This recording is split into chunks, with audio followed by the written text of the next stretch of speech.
¿Pueden ver las diapositivas?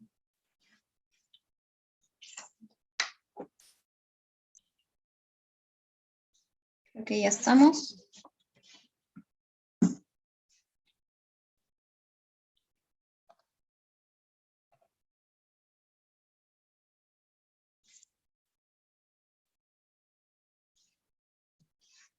Muy bien, chicos. Si tienen alguna pregunta, me avisan nomás. No hay ningún problema. ¿Sí? Listo. Como les he comentado, el tema de hoy es rehabilitación en la lesión de nervios periféricos. Estos son los puntos que vamos a revisar el día de hoy. En cuanto a las generalidades, los nervios periféricos son estructuras que van a conducir los impulsos nerviosos que están situados fuera del sistema nervioso central. Estos se encuentran formados por un conjunto de axones que están agrupados. Cada axón procede de una sola neurona. El impulso nervioso es transmitido a través de la capa de mielina que envuelve cada axón. Los nervios pueden ser motores, sensitivos o mixtos. Acá tenemos un corte histológico donde podemos ver la agrupación de las fibras nerviosas mielínicas y amielínicas. Estas se dividen en fascículos y van a tener tres capas importantes. El epineuro, que es la capa más externa, donde podemos encontrar fibras colágenos, tejido graso, elástico y vasos sanguíneos. El perineuro se refiere a la capa que une cada uno de los fascículos con las fibras elásticas. El endoneuro es el soporte que rodea los axones individuales dentro de cada fascículo. Luego, histológicamente, vamos a tener a las células de Schwann. Estas células son células gliales que van a dar soporte aquí en el sistema nervioso periférico. Van a acompañar a las neuronas durante su crecimiento y desarrollo y van a recubrirlas. Van a estar alrededor de los axones y van a formar una vaina aislante que es la mielina.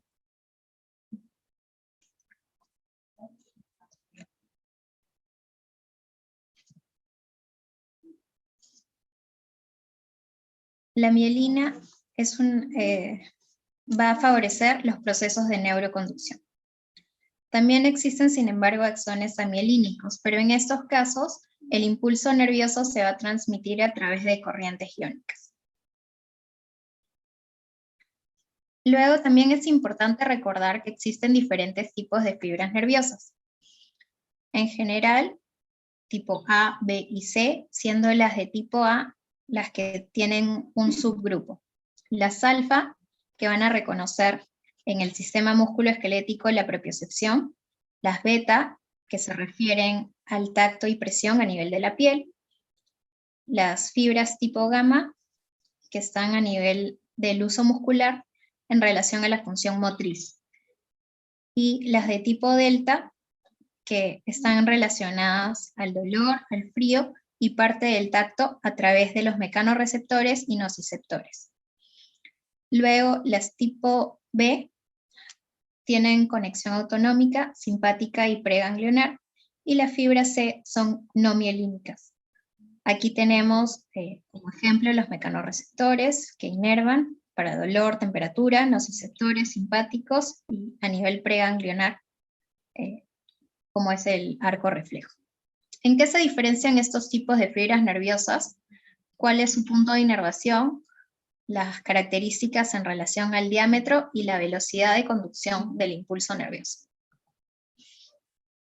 Aquí tenemos un ejemplo de cómo se transmite el impulso nervioso a través de la conducción saltatoria.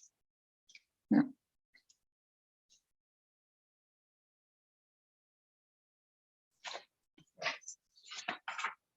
Luego tenemos la unidad motora. La unidad motora está conformada por el cuerpo celular de la neurona motora que se encuentra en el asta anterior de la médula. Y vamos a ver que tiene una prolongación de la fibra nerviosa, ¿no?, hacia la estación ganglionar y luego sale el nervio espinal. Se proyecta este hacia las fibras musculares que están en los puntos E y F. E sería la unión neuromuscular y F a nivel muscular, ¿no? Entonces, cuando estamos hablando de neuropatías, estamos haciendo referencia a la alteración en el punto D, donde podemos encontrar una alteración del plexo o del nervio periférico propiamente. En relación a la etiología, es múltiple. Yo trabajo principalmente en el hospital de policía y aquí vemos bastante lo que son los accidentes traumáticos, ¿no? Entonces hay casos de laceración, compresión, un traumatismo, alguna fractura, pero también vemos casos de enfermedades metabólicas como la diabetes mellitus, como el hipotiroidismo, o enfermedades del colágeno, o algunos medicamentos, por ejemplo, en los pacientes oncológicos que utilizan compuestos de platino, vincristina, talidomida, fluoracilo, que pueden también generar neuropatía periférica.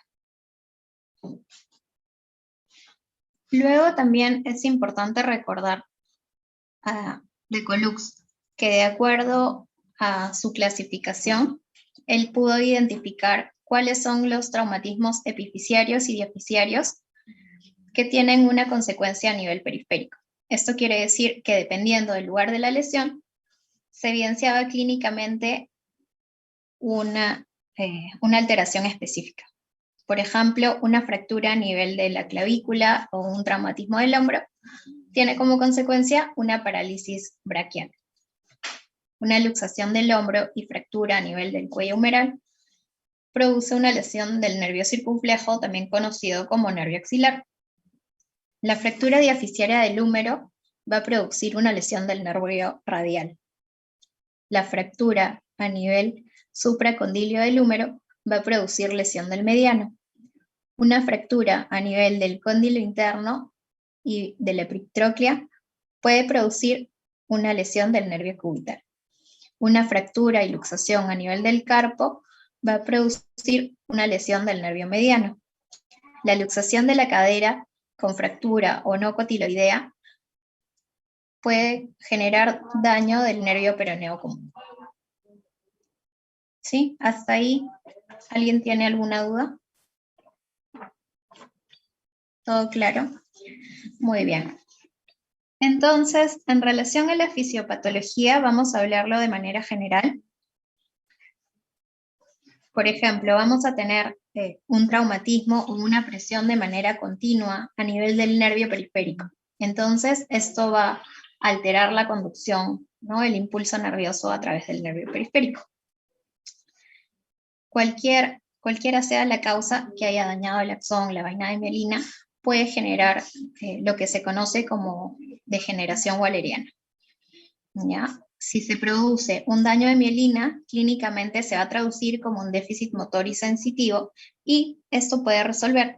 Sin embargo, si el daño ya es a nivel del axón, la recuperación puede presentarse una vez que la causa sea eliminada. Sin embargo, esto puede demorar. ¿Ya? Entonces, esto es clínicamente como tenemos primero una neurona, ¿no?, un cuerpo neuronal con su axón, la vaina de mielina, y vamos a tener, por ejemplo, una noxa, una compresión. Entonces vemos ese eritema que va a afectar la vaina de mielina, ¿no? Entonces puede haber pérdida, va a haber desconexión a nivel axonal, incluso degeneración. Hay detritus, hay macrófagos, entonces todo eso va a alterar que el impulso nervioso sea transmitido a través del cuerpo hacia el final, ¿no?, donde estarían las fibras musculares.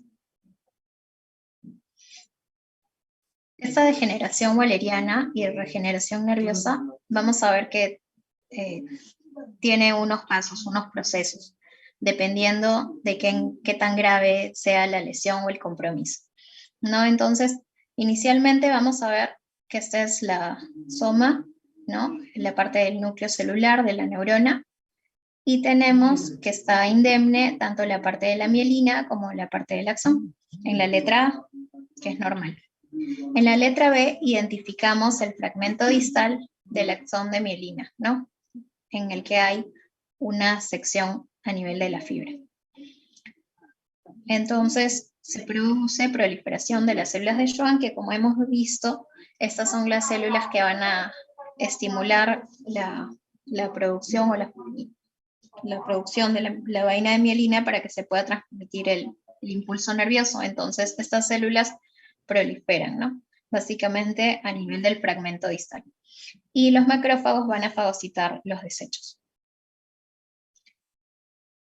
Luego sigue avanzando el proceso, las células de Schwann van a formar los cordones conocidos como de Brünger, y a nivel proximal puede regenerar y dar origen a axones que van a estar rodeados por el citoplasma de las células de Schwann, justamente para que se produzca la mielina. Y se pueda dar la regeneración a nivel del extremo proximal.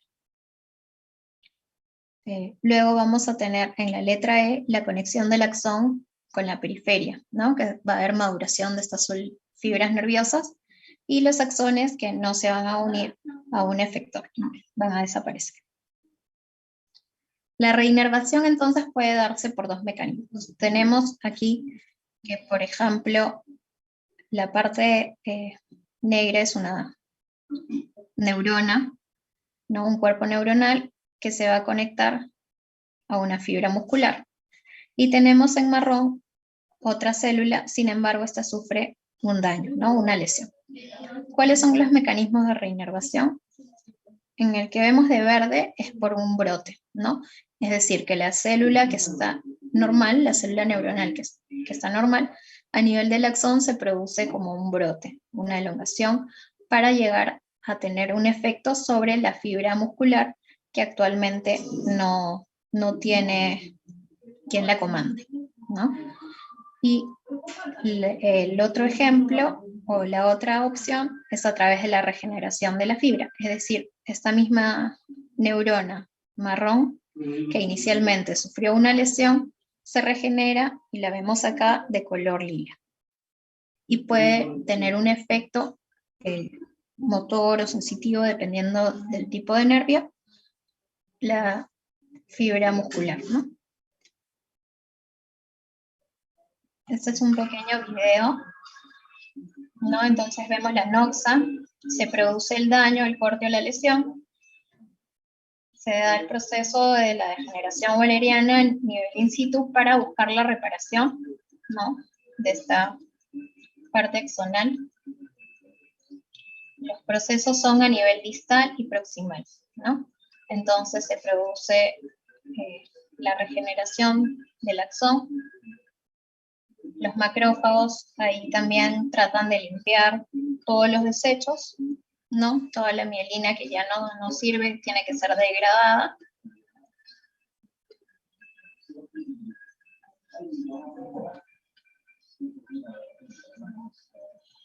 Hay mayor estimulación de células de Schwann, se produce el crecimiento a nivel de la mielina para que se pueda completar, ¿no? La transmisión del impulso nervioso.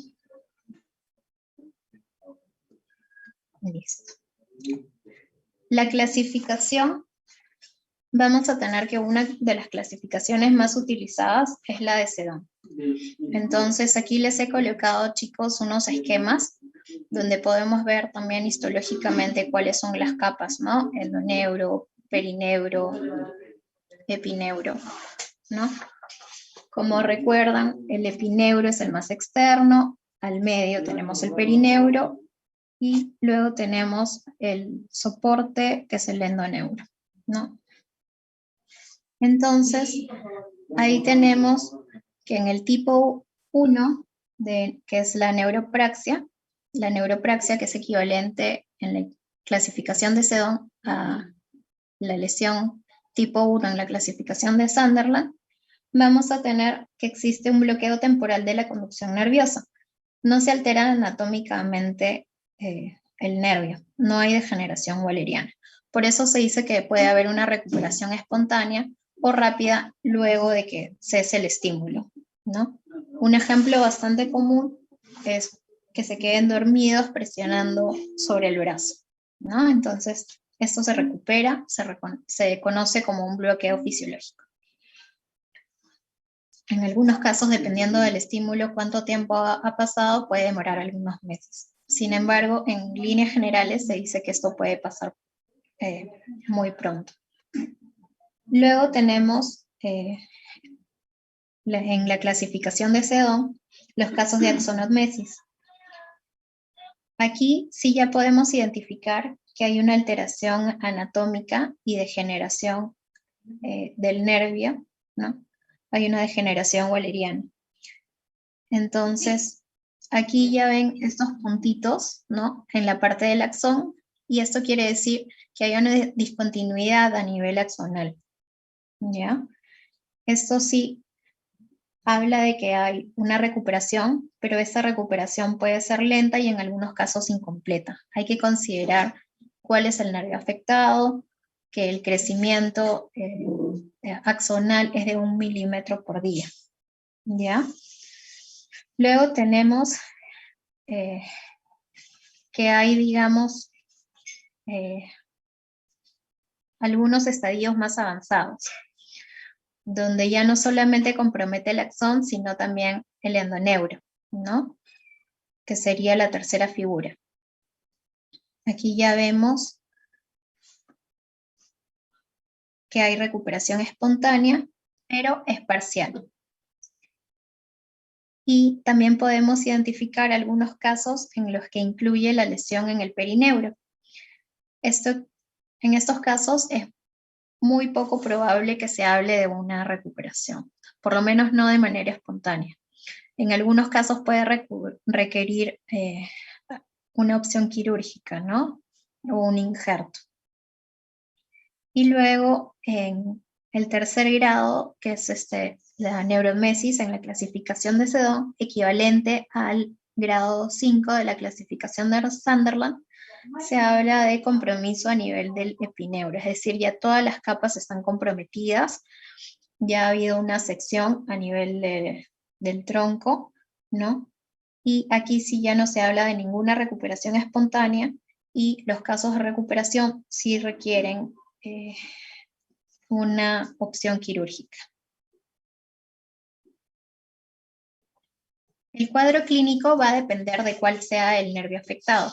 Para ello es importante que conozcamos cuáles son los miotomas, dermatomas y esclerotomas del área afectada, ¿no? Entonces, les dejo estas gráficas para que puedan revisarlas también a detalle, ¿no? Recuerden que, por ejemplo, a nivel de T4 es el punto de las mamilas, a nivel de D10 es el nivel del ombligo, ¿no? Entonces es importante identificar puntos de reparo, ¿ya?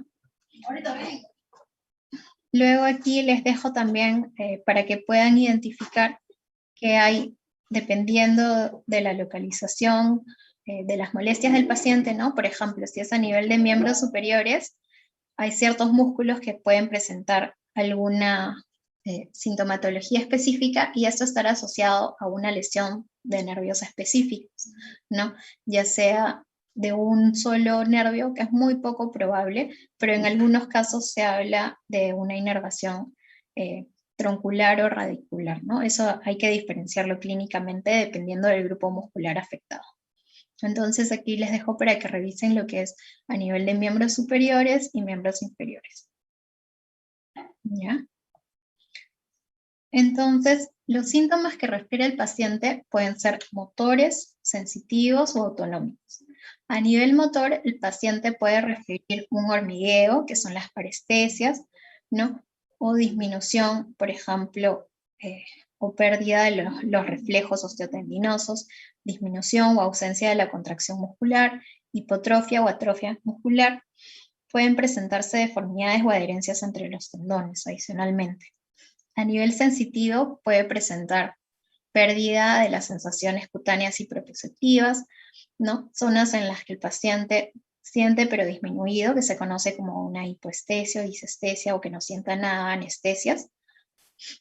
y la pérdida de la sensibilidad térmica, que se refiere o que va a ser un factor de riesgo de que el paciente presente quemaduras, ¿no? Por ejemplo, si me estaba sirviendo una taza con agua caliente, no me di cuenta, me cayó agua caliente, pero yo no sentí, y luego llegué a emergencia con una ampolla, ¿no? Por una quemadura. Entonces, esas son las cosas que hay que identificar de manera oportuna para decirle al paciente cuáles son las recomendaciones. Por ejemplo, si yo sé que el paciente tiene una sensibilidad alterada, dentro de las indicaciones no hacer colocar compresas calientes. En todo caso, podría disminuir la temperatura en la indicación de las compresas o anotarlo en las indicaciones para que el personal que le coloca, que son los licenciados, puedan estar observando, ¿no? Si es que hay cambios en la coloración, si es que aparece alguna alteración.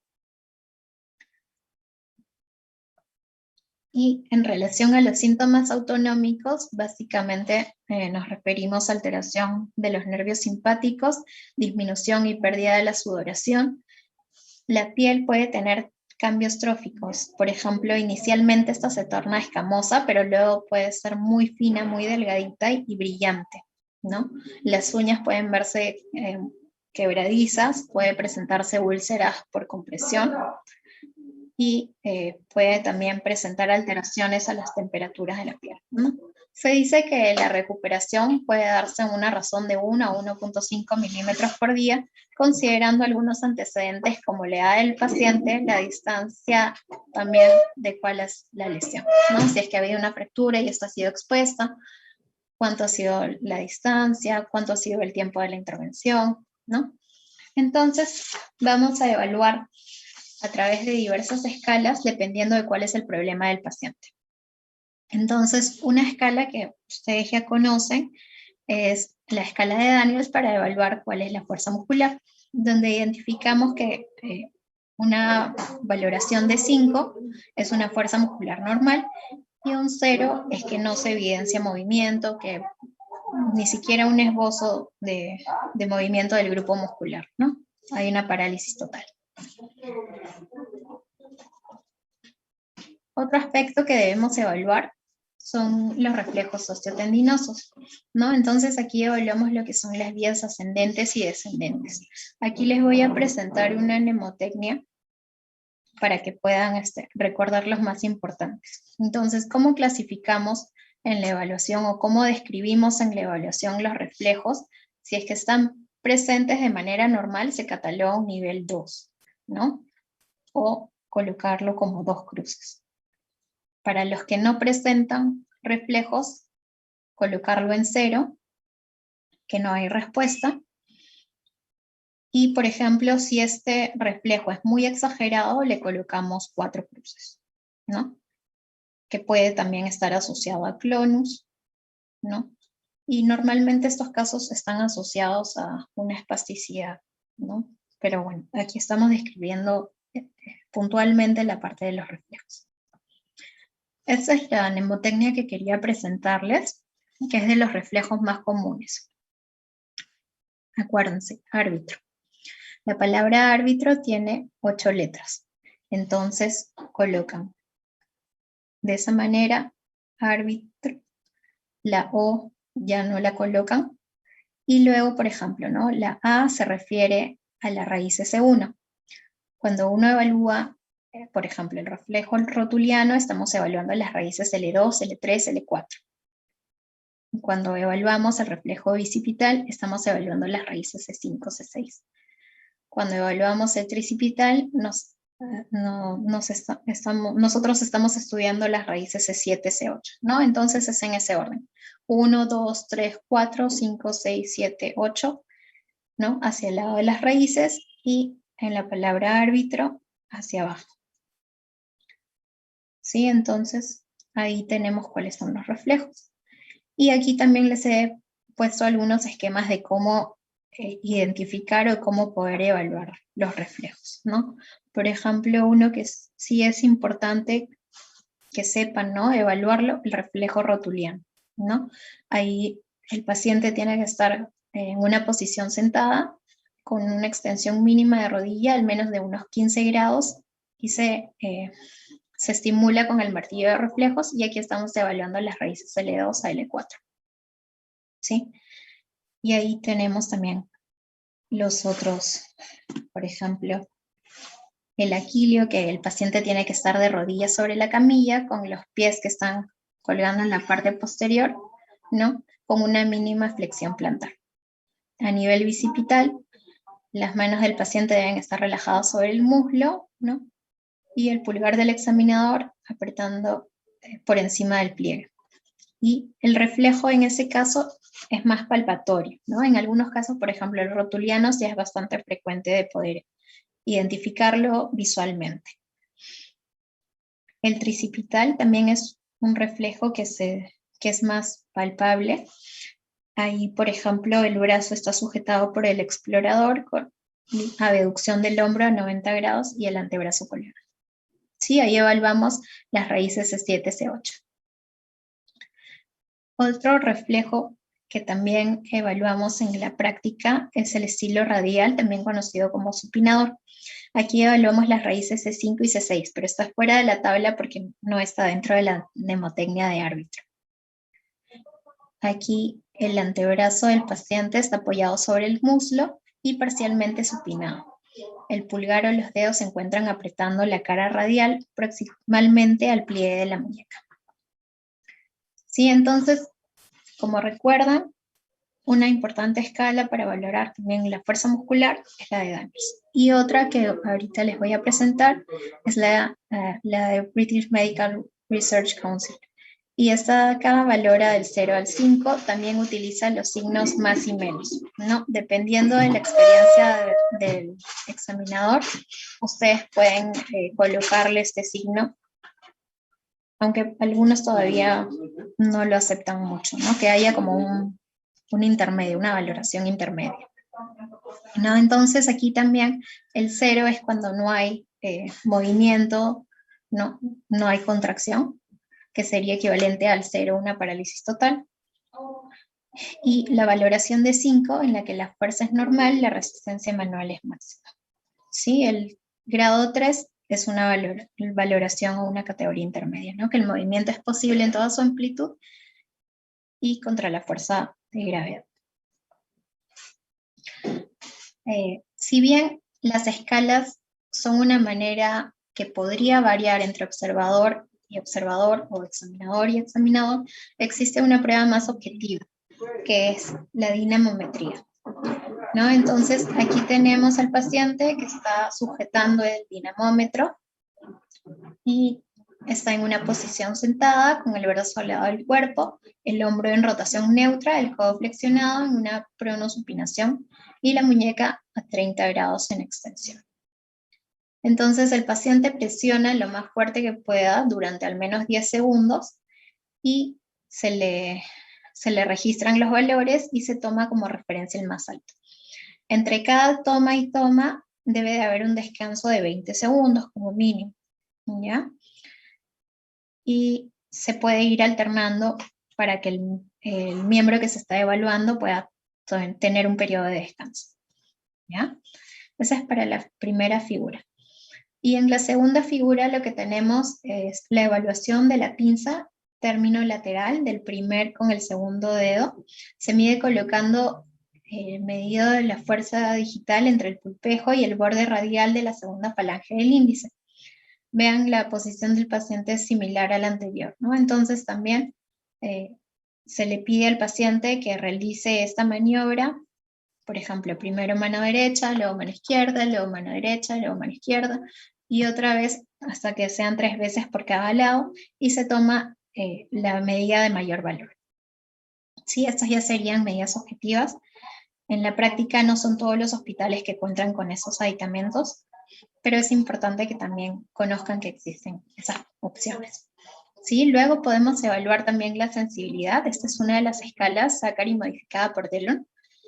Y en el caso que el paciente no sienta, se le coloca ese 0, ¿no? En el que hay anestesia, ¿no? El paciente no siente nada.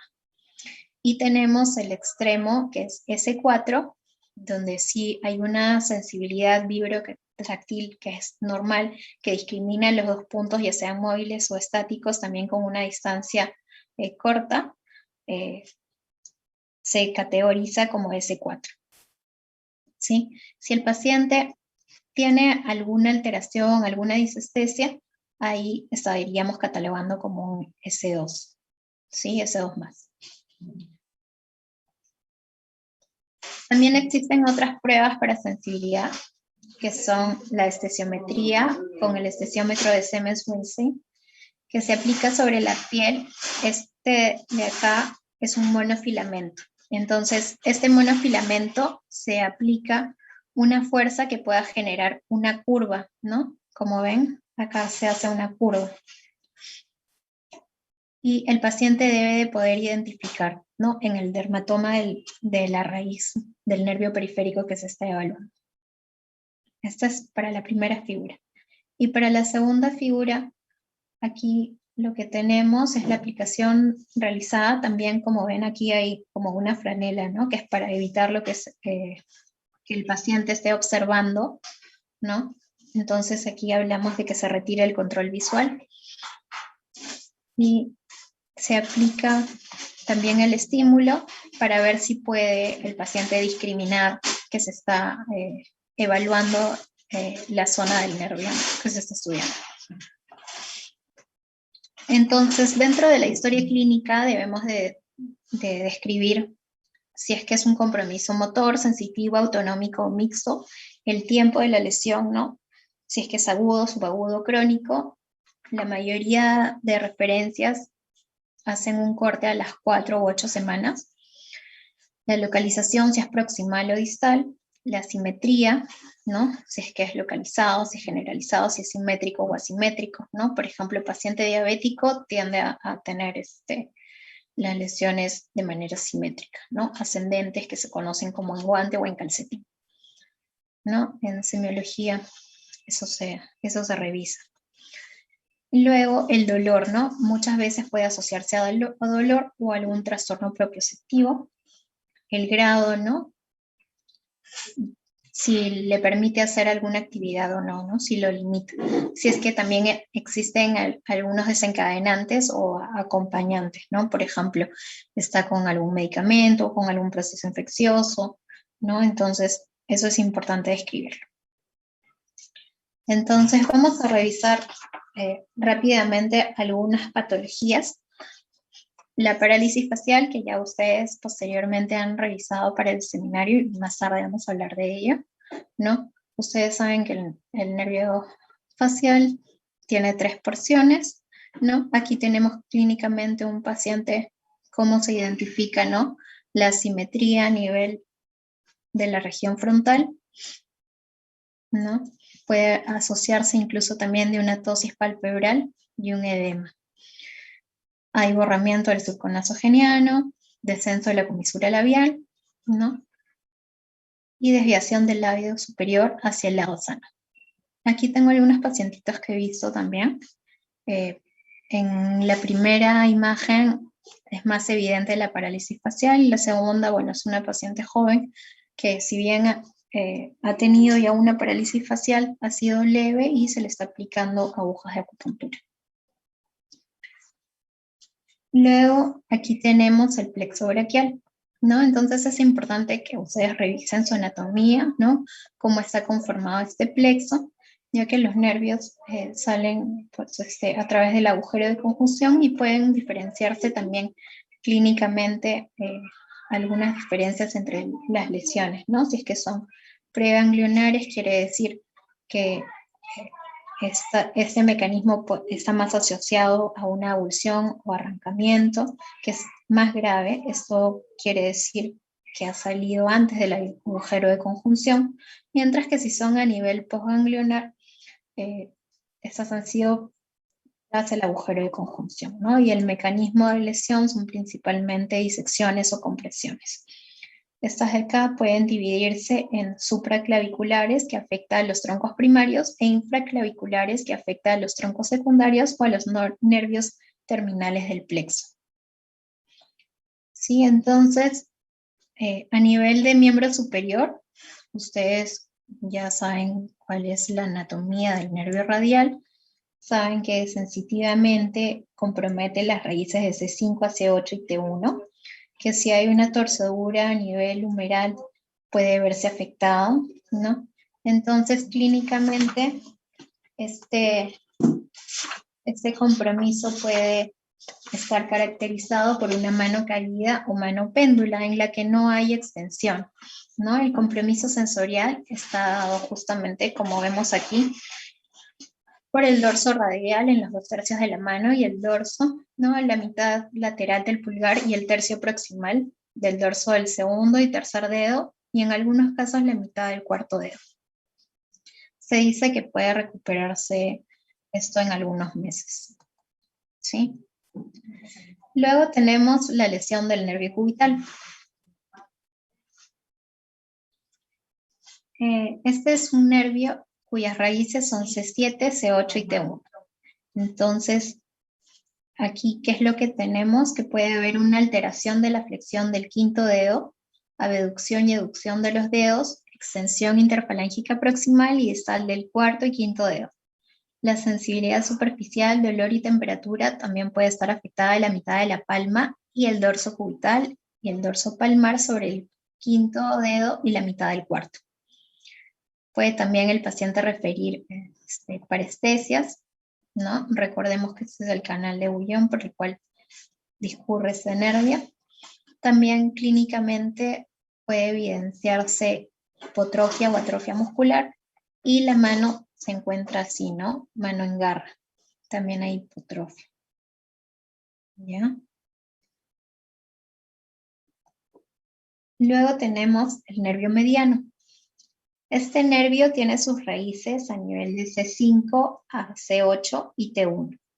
Entonces, recordemos que el nervio mediano discurre por el túnel del carpo. Aquí, cuando se produce un aumento de la presión a este nivel, puede producirse desmielinización focal y posteriormente daño axonal. Desde el punto de vista sensitivo, compromete el segundo, tercer dedo, mitad radial del cuarto y mitad radial de la palma. Pueden haber parestesias y en algunos casos dolor, ¿no? Sienten como electricidad. Y principalmente está asociado a las personas que realizan movimientos repetitivos. ¿Sí? Clínicamente puede buscarse el signo de Tinel, que es la percusión suave sobre el trayecto del nervio. Y también puede estudiarse a través de la maniobra de Fallen al examen físico, que es la flexión de la muñeca a más de 70 grados. ¿Sí? El paciente va a referir las mismas molestias. Luego tenemos los casos de la polineuromiopatía del paciente crítico. Esto se refiere a los casos miopatía, a la pérdida y adelgazamiento de los filamentos de miosina y atrofia muscular. Por consecuencia, hay debilidad muscular. Principalmente esta es proximal, ¿ya?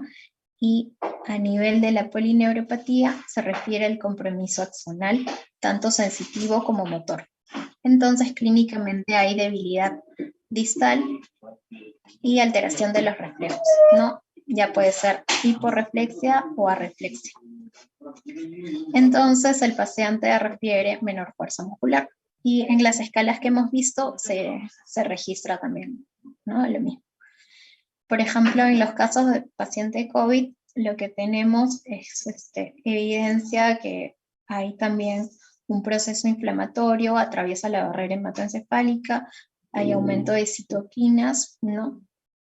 Aumento de glucosa, disminución de algunas sustancias como la albúmina, y eso produce una neuroinflamación, además de que hay una difusión alterada o disminuida tanto de oxígeno como nutrientes, ¿no? Entonces, eso va a favorecer a que se produzca edema como falla multiorgánica, y dentro de la parte del sistema nervioso periférico, eso es lo que se ha asociado a desmielinización y apoptosis. Entonces, clínicamente se evidencia menor masa muscular, menor fuerza muscular.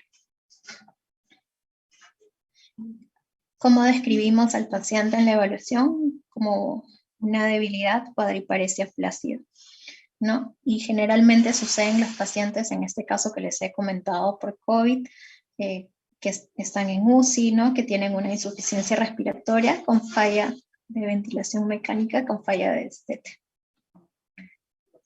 Luego, a nivel de miembro inferior, vamos a revisar el nervio ciático popliteo externo, también llamado nervio peroneo común, que tiene dos ramas principales: el músculo cutáneo, que va a inervar a los peroneos lateral largo, corto y anterior, y el peroneo profundo, que inerva desde el punto de vista motor al tibial sensitivo, el extensor del primer ortejo, el extensor común de los dedos y la parte del peroneo anterior, ¿no? Entonces, conociendo cuál es el trayecto y cuál es el músculo que va a tener acción, podemos identificar si hay una debilidad o no, en qué momento de la marcha, en este caso, ¿sí? En estos casos, estos pacientes lo que presentan es un pie caído, ¿no? Normalmente lo que hay durante la marcha es apoyo de talón en primer lugar, luego se apoya toda la planta del pie y luego existe el despegue, ¿no? Que solamente la punta del pie es la que está apoyada. Entonces, en estos pacientes, ya luego les voy a mostrar un video, hay una alteración, ¿no? Es como que cae muy rápido. El diagnóstico, entonces, es la evaluación clínica, identificando cuál es el compromiso motor, sensitivo o autonómico, ¿no? Por ejemplo, algunos refieren temblores, parestesias, sudoración, ¿no? Identificando cuál es el grupo muscular y la raíz del nervio periférico afectado. Como ayuda diagnóstica tenemos el examen de electromiografía y velocidad de conducción, ¿no? Entonces, en la figura de abajo podemos identificar el estimulador, ¿no? Que va a pasar una pequeña corriente para ver cuál es la velocidad que este nervio que se está estudiando, en ese caso el mediano, identifica el impulso nervioso, ¿no? Cuánto demora en ir y volver la señal. Y esa curva del potencial de acción es registrada en el monitor. Y luego también está de manera complementaria el estudio de la electromiografía, que se realiza con un electrodo de aguja. ¿Ya? Y ahí podemos evaluar si es que el músculo se mueve de la manera correcta o no. Y bueno, existen diferentes algoritmos para evaluar, ¿no? Dependiendo de dónde estamos sospechando la neuropatía, ¿no? Si es focal, si es multifocal, si es generalizada, y dependiendo de cuáles son los antecedentes y las causas que pueden ocasionar, ¿no? Y vamos viendo cuál puede ser una causa probable. En cuanto al tratamiento, vamos a ver que lo más importante en rehabilitación es la funcionalidad del paciente, ¿no? Si el paciente tiene síntomas, sí podemos ayudarlo también, y el manejo a través de diferentes ejercicios terapéuticos, ¿no? Entonces, aquí vamos a trabajar para mantener y mejorar la circulación, evitar y reducir el edema, ¿no? Mantener los rangos de movimiento articular, evitar y corregir las deformidades y mantener o mejorar la fuerza muscular, ¿no? Que en muchos casos está alterada. Para lo que es la prevención, por ejemplo, si tenemos un paciente diabético, ¿no? El médico, como les he dicho, chicos, ustedes como médicos, como profesionales de salud, tienen que también educar a sus pacientes, educar a la población. Entonces, recomendarles siempre un peso saludable, que realicen actividad física, ¿no? Paciente diabético no puede estar tomando gaseosas, no puede estar comiendo postres, ¿no? Entonces, hay que fomentar estilos de vida saludables. En el caso de los pacientes diabéticos, además es importante enseñarles a que se corten las uñas, a que utilicen zapatos que no sean muy apretados, ¿no? Que sean de horma ancha, para evitar ellos que pueden presentar alteraciones sensitivas, no vayan a hacerse una herida y esta demora en cicatrizar y luego termina en una amputación. ¿Ya? Se puede también, en los casos de neuropatía diabética, recomendar, por ejemplo, algunas vitaminas, como la vitamina B12 o la B7, ¿no? O el ácido alfa-lipoico. ¿Ya? En algunos casos también se puede recomendar algunas ayudas ortopédicas, ¿no? Por ejemplo, el caso de bastones, ¿no? Muletas, dependiendo de cuál sea el caso del paciente. En relación a los agentes para lo que es la terapia física, en rehabilitación podemos trabajar con hidroterapia, ¿no? Ahí hay tanques de Whirlpool, ¿no? De Havard, la piscina terapéutica, ¿no? Donde trabajamos también lo que es el patrón de marcha. También podemos utilizar compresas, ¿no? Siempre vigilando, como les mencionaba, la parte sensitiva del paciente. Y también el uso de corrientes estimulantes, ¿no? Para tratar de regenerar o estimular el crecimiento o la reinervación, ¿no? del nervio periférico afectado. O también en los casos de dolor, corrientes analgésicas. También se pueden utilizar ultrasonido, ¿no? La electroterapia, masajes, ¿no? Las movilizaciones son importantes para mantener los rangos, la estimulación a través de diversas texturas, ¿no? Trabajar lo que es el patrón de marcha, inicialmente con ayudas biomecánicas, no con apoyos, ¿no? Por eso es importante siempre trabajar al paciente de manera integral. Sí, aquí tenemos las corrientes, el ultrasonido. Aquí ejercicios de fortalecimiento con una banda elástica. La terapia ocupacional también es importante y puede ayudar a mejorar lo que son las actividades más finas, ¿no? De pinza, por ejemplo. Entonces, exponerlo también a diferentes texturas, agarrar objetos pequeños, canicas, monedas, agarrar, por ejemplo, el ganchito de ropa, ¿no? Que presione con cada uno de los dedos, que forme bloques, que a través de juegos que parecen para niños puedan mejorar sus destrezas motoras. Sí, rompecabezas también pueden ayudar bastante. ¿Alguna pregunta, chicos, hasta aquí? ¿Todo va siendo claro? Bueno, entonces seguimos. Aquí tienen algunos ejemplos, ¿no? Aquí el paciente, por ejemplo, está introduciendo su mano a una espuma, luego también hay pequeñas rugosidades, papeles, ¿no? Formar conos. Aquí lo de los ganchitos de ropa que les indicaba. ¿Ya? Y este, por ejemplo, es un pacientito. Fíjense su marcha, ¿no?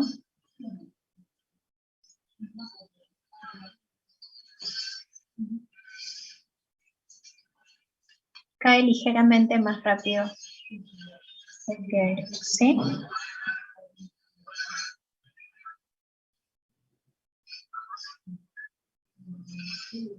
Entonces ahí, si bien el paciente no completa el movimiento, en una evaluación anterior no podía ni siquiera colocarse de puntas en el mismo sitio. ¿Sí? Entonces, esa es una manera de evaluar. Otra manera de evaluar es pedirle al paciente que apoye los talones, que intente caminar de esa manera. ¿Sí?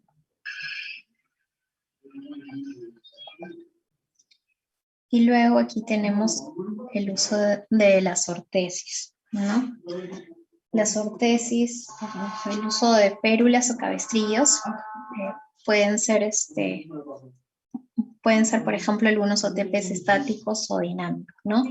Manteniendo una posición de reposo para la articulación y el nervio afectado, disminuyendo también así la irritación del nervio o algunos síntomas que pueda producir. Aquí, por ejemplo, tenemos el caso de un pie caído, ¿no? En una lesión por prótesis de cadera, ¿no? Entonces, vemos, cae rápidamente el pie.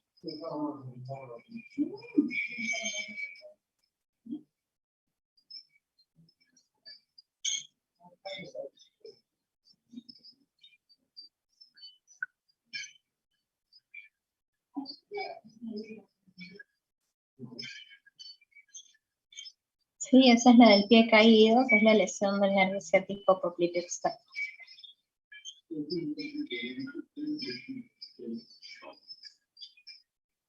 Entonces ahí con el OTP, ¿no? Que es la ortesis tobillo-pie, le ayuda para que esto no caiga tan rápido, ¿no? Y disminuya la probabilidad de otro tipo de lesiones. ¿Sí? Entonces, deben adaptarse, ¿no? Estas ortesis deben adaptarse a la lesión del nervio, deben cumplir con algunos principios. Por ejemplo, impedir que los músculos denervados estén en una posición de elongación máxima, prevenir la rigidez articular y posturas viciosas. Por ejemplo, en el caso de miembro superior, ¿no? Para comentarles, si la lesión es del nervio cubital, recordemos que está hacia una mano en garra, ¿no? Entonces la ortesis debe de impedir la hiperextensión a nivel metacarpofalángico. Y en el caso de una lesión del nervio mediano, se debe prevenir la deformación del pulgar en abducción para mantener la primera comisura abierta. ¿Sí? Y aquí tenemos las imágenes, ¿no? En la primera figura vemos que es similar a la que se usa después de una técnica de lazo, donde hay la lesión del nervio cubital, ¿no? Y en el caso de la lesión del nervio mediano, que es la figura de abajo, vemos el tipo de abertura comisural, ¿sí? Que es lo que les había descrito hace un momento. También, como les comentaba, hay algunos casos que pueden utilizarse opciones quirúrgicas, ¿no? De manera ideal, una sutura primaria debe realizarse antes de las primeras 6 horas de la lesión, ¿no? Ahí se puede suturar para que esto regenere. Y un manejo quirúrgico secundario se refiere a una intervención para la colocación de algún injerto, o una opción terciaria que sea reconstructiva para mejorar lo que son las articulaciones y tendones. ¿Sí? Recordemos que el pronóstico entonces va a depender de la edad del paciente, cuál ha sido la causa, el tipo de nervio que ha sido afectado, el nivel de la lesión, el retraso entre el tiempo que se produce la lesión y que se produce la reparación. ¿Sí? ¿Alguna pregunta, chicos?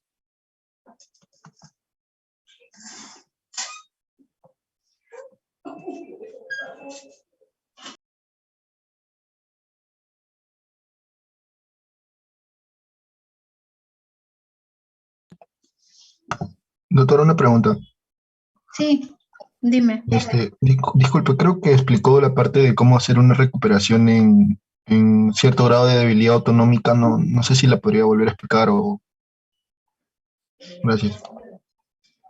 Ya. Bueno, en líneas generales, clínicamente lo que he visto en los pacientes es que el compromiso es mixto, ¿no? Tanto motor como sensitivo y autonómico, ¿no? Entonces, trabajamos con el paciente estimulándolo frente a diversas texturas, a diversos estímulos, cambios posturales, ¿no? Para que pueda adaptarse a un estímulo que él antes reconocía y que, digamos, no presentaba una sudoración excesiva, pero es justamente exponerlo a ese tipo de condiciones. No es algo tan específico. Por ejemplo, recordemos que el nervio puede ser expuesto a termoterapia. Entonces, por ejemplo, aquí nosotros trabajamos bastante en el hospital con infrarrojo, con láser, con estimulación con corrientes, ¿no? Entonces, esos son los tipos de terapia que utilizamos en el hospital. También contamos con algunas máquinas que son para ayudar a la movilización del paciente y que además se coloca un estímulo a través de un electrodo, ¿no? Entonces este electrodo ayuda tanto para estimulación como para fortalecimiento. Entonces se utilizan corrientes estimulantes y, por ejemplo, también corrientes rusas para el fortalecimiento muscular.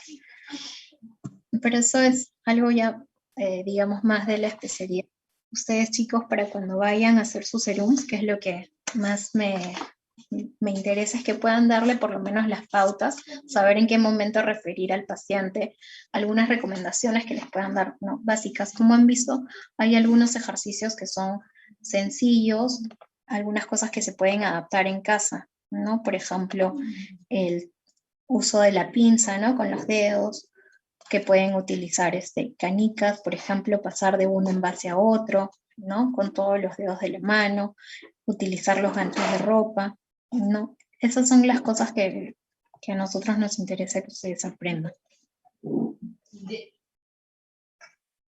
¿Sí? ¿Quedó claro? Sí, doctora, muchas gracias.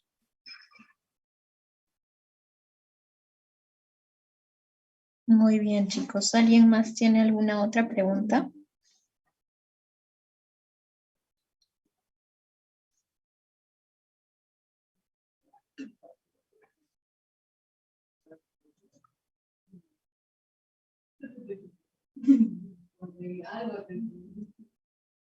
No. Para identificar una lesión de nervio periférico es importante que ustedes puedan decir, ok, ¿qué antecedentes ha tenido el paciente? ¿No? Por ejemplo, si ha tenido alguna lesión traumática, acordarse de la clasificación de Decolú, ¿no? Dependiendo de dónde ha sido el traumatismo o la fractura, ustedes solamente con ese antecedente pueden sospechar de una lesión de un nervio específico. ¿Ya? Entonces, recuerden eso por lo menos para guiarse. ¿Sí? Luego, sobre la clasificación de Sedón, con que sepan que existen 3 categorías importantes, ¿no? Que son la neuropraxia, axonomesis y neuromesis, ya también a nosotros nos ayuda, ¿no? Recuerden que mientras mayor compromiso haya, ¿no? Es decir, alteración de la conducción a nivel del axón, compromiso del axón, que haya alguna sección, ya sea del endoneuro, perineuro y epineuro, el compromiso, pues, mientras más capas se involucre, va a ser mayor y por tanto la recuperación mucho más difícil, ¿no? Los mecanismos luego de reinervación de la fibra muscular, recuerden que puede ser por brote o por regeneración, acuérdense de ese esquema que les presenté, ¿no? Y las características básicas de las lesiones, ¿no?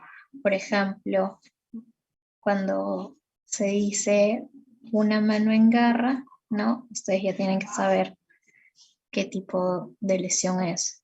Si el paciente tiene una actividad, un antecedente de movimientos repetitivos, ¿no? Y tiene parestesias, ¿no? Sobre todo a nivel de los primeros dedos de la mano, se habla de una lesión del nervio mediano, ¿no?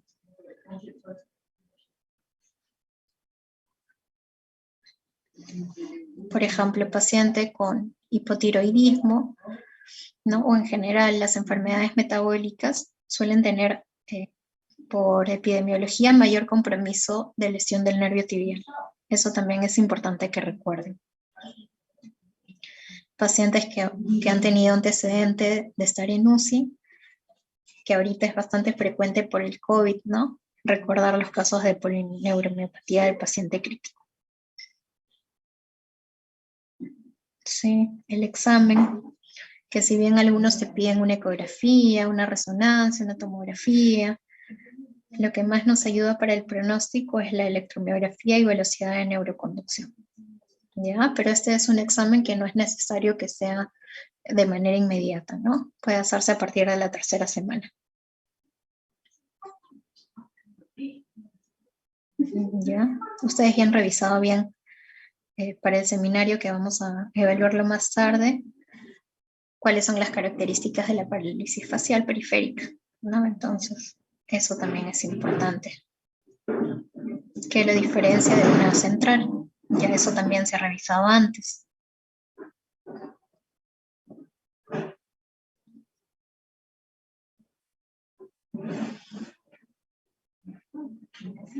Sí, en estos casos son pocos los que he visto que recupere al 100%, pero también es importante recordar que va a depender de dónde ha sido la lesión, cuál es el nervio comprometido, ¿no?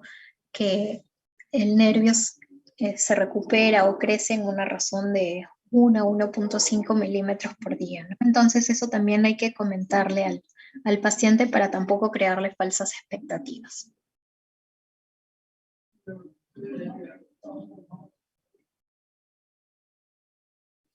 Sí.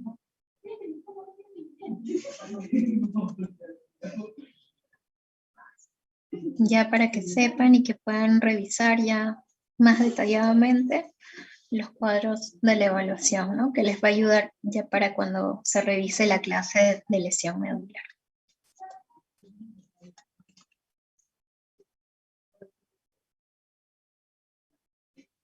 Sí.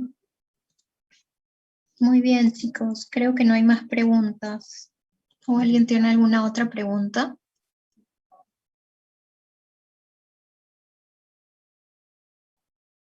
No, doctora, parece que no. Ya. Muy bien, chicos. Entonces, revisen tranquilos nuevamente. Ya si tienen alguna duda, me avisan. Sí, practiquen para su evaluación y yo ya luego más tarde el seminario. Cuídense, chicos. Buenas tardes. Muchas gracias, doctora. Que Gracias, tenga doctora. una Buenas buena tardes. tarde. Gracias, doctora. Buenas tardes. Gracias, doctora.